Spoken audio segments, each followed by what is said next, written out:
Assalamualaikum warahmatullahi wabarakatuh. Alhamdulillahi rabbil alamin. Wassalatu wassalamu ala ashrafil anbiya'i wal mursalin wa ala alihi wa sahbihi ajma'in, amma ba'd. Ikhwati fillah rahimakumullah, sahabat muslim dimanapun antum berada, semoga kita semua dalam keadaan sehat walafiat dan senantiasa dalam lindungan Allah Subhanahu wa ta'ala. Kita melanjutkan bedah buku fikih ruqyah. Sekarang kita sudah sampai kepada penghujung bahasan tentang rukun ruqyah yang pertama, yaitu raqi. Kita sudah berbicara tentang syarat-syarat peruqyah, kita sudah berbicara tentang adab-adab seorang peruqyah, hingga pada kesimpulannya, setelah semua syarat-syarat dan adab-adab itu kita ketahui secara utuh, maka kita akan dapat mengklasifikasikan peruqyah yang ada, baik dimanapun, di Indonesia atau di luar negeri atau dimanapun mereka berada, bahwa peruqyah itu ada empat klasifikasi. Nah, ini pengklasifikasian ini berdasarkan apa yang kita lihat dan saksikan dalam realita kenyataan hidup kita, atau dalam dunia ruqyah yang selama ini kita perhatikan. Ini tidak berarti bahwa pengklasifikasian ini ingin mengkotak-kotakkan para peruqyah, tidak. Ini lebih kepada ingin memotivasi agar kita terus berusaha untuk menjadi peruqyah yang ideal atau yang terbaik, dan tidak seorang pun perlu merasa bahwa dirinya lebih baik dari orang lain, karena semua peruqyah pasti memiliki kelebihan dan tentunya banyak memiliki kekurangan di sana sini. Klasifikasi yang pertama, peruqyah ahli. Yang dimaksud dengan peruqyah ahli ini adalah peruqyah yang memenuhi syarat-syarat dan adab-adab yang sudah disampaikan. Jadi ibarat seorang mujahid dalam sebuah pertempuran, peruqyah ahli ini adalah mujahid yang cukup bekal dan pandai menggunakan senjata. Jadi seorang peruqyah ahli ibarat seorang mujahid yang punya bekal dan pandai menggunakan senjata. Jadi saya kira pada level ini kita harus benar-benar menempatkan diri kita dengan baik. Jangan pernah merasa bahwa kita adalah seorang peruqyah ahli.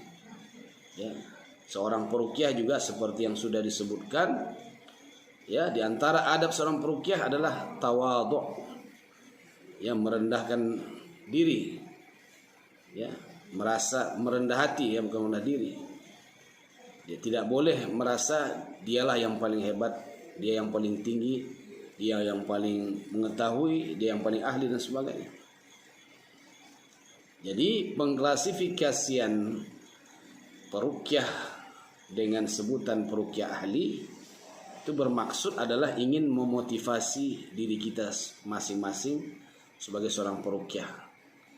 Apakah syarat-syarat yang sudah disebutkan di dalam buku fikih ruqyah ini, atau di dalam buku yang ditulis oleh para ulama dan para praktisi-praktisi ruqyah lainnya. Jadi jangan sebutan peruqyah ahli ini ingin mengkotak-kotakkan, ingin menempatkan seseorang pada tempat yang tinggi lalu memposisikan orang lain pada tempat yang rendah, tidak. Yang kedua, peruqyah madiyah. Peruqyah yang memenuhi syarat-syarat yang telah disebutkan, tapi tidak memiliki adab-adab. Nah, dia orangnya ahli, orangnya bisa baca Quran dengan baik, kemudian punya ilmu syar'i dan sebagainya, tapi adabnya kurang. Ya, adabnya misalnya terlalu ambisi terhadap dunia, kemudian mudah tergoda wanita, atau ya mungkin adab-adab yang berkaitan dengan dunia, ya dia memiliki kekurangan-kekurangan. Nah, ini peruqyah madiyah. Nah, kemudian yang ketiga adalah peruqyah pemula. Peruqyah pemula ini yaitu peruqyah yang belum memenuhi syarat-syarat dan juga belum sempurna adab-adabnya, tetapi dia punya semangat untuk terus belajar, untuk terus memperbaiki diri. Dia hadir di majelis-majelis ilmu, dia hadir ya di mana ada penyampaian-penyampaian tentang materi-materi ruqyah yang disampaikan oleh para pakar, ya. Dia membaca dan membeli buku yang diperlukan. Nah, artinya dia semangat terus untuk menggali ilmu, untuk mendalami ruqyah syar'iyah. Ya. Ini adalah ruqyah pemula. Nah, yang tidak baik dan jangan sampai kita termasuk dalam kategori ini adalah peruqyah nastapa. Peruqyah jenis ini sama sekali tidak memenuhi syarat dan tidak pula memiliki adab. Ya, sudah tidak punya ilmu, sudah tidak memahami Al-Quran dengan baik, tidak bisa membaca Al-Quran dengan baik, kemudian tidak punya adab dan malas pula untuk belajar. Jadi ini sangat disayangkan kalau ada peruqyah seperti ini. Ikhwati fillah rahimakumullah. Kemudian ya, kita pernah mendengar bahwa ada klasifikasi ruqyah master, grand master. Nah, ini tidak pernah dikenal di dalam dunia ruqyah, ya. Pengklasifikasian peruqyah ahli, peruqyah madiyah, peruqyah pemula itu sebenarnya pun tidak pernah disebutkan oleh para ulama-ulama, tetapi penyebutan itu lebih kepada kita ingin melihat kapasitas seorang peruqyah, bukan untuk mengkotak-kotakkan peruqyah yang satu dengan yang lain. Yang kita inginkan adalah seperti yang saya sampaikan, bahwa kita ingin memberikan semangat. Adapun klasifikasi ruqyah, peruqyah master, peruqyah grand master, itu sama sekali ya tidak memiliki dasar. Karena bagaimanapun sebutan master dan grand master itu tidak masyhur, tidak dikenal di dalam dunia ruqyah. Nah, bahkan kalau kita menelusuri asal usul istilah master dan grand master itu kadang-kadang bisa menjerumuskan atau mengarah kepada konsep-konsep ajaran agama-agama lain atau pemikiran-pemikiran di luar Islam. Nah, seperti misalnya grand master, ya. Di dalam kamus dan ensiklopedi ada beberapa makna dari penyebutan grand master, ya. Misalnya grand master itu adalah gelar pecatur, ya, seorang pecatur yang ahli, yang sudah memiliki prestasi yang tinggi, ya, disebut grand master. Yang kedua, penyebutan grand master itu bermakna Tuan Maha Besar, As-Sayyidul Akbar, ya, Sayyid Akbar, Tuan Maha Besar. Kemudian yang paling mengerikan lagi adalah pengertian dari Grand Master itu yang bermakna asyaitonul akbar, setan yang paling besar. Nah, kemudian yang keempat, gelar tertinggi dalam aliran Freemasonry atau Al-Masoniyah itu juga disebut Grand Master, ya. Jadi kalau kita menyebut seorang peruqyah dengan gelar Grand Master, itu bisa mengandung syubhat, ya. Yang mana tadi ada maknanya asyaitonul akbar, setan maha besar, atau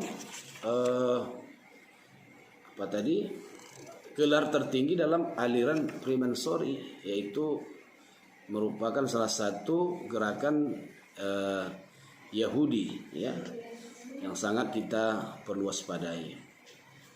Jadi berdasarkan pemaknaan yang sedemikian rupa, maka tidaklah layak kita menyebut seorang ahli ruqyah dengan sebutan Grand Master atau Master sekalipun. Nah, ikhwati fillah rahimakumullah, saya kira berkaitan dengan klasifikasi gelar-gelar dalam dunia ruqyah itu sangat tidak masyhur, ya, sangat tidak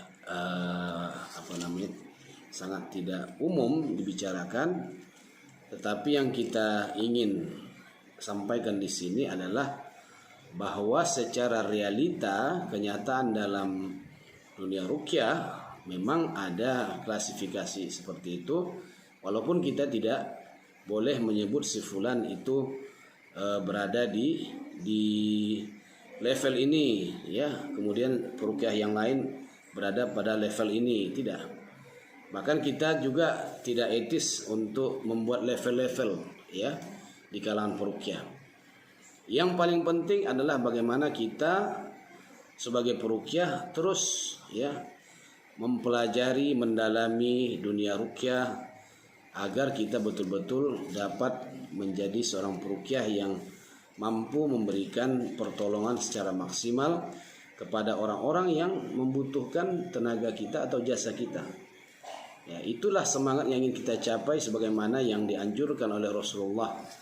Ya, barang siapa yang bisa memberikan manfaat kepada saudaranya, maka hendaklah dia melakukannya.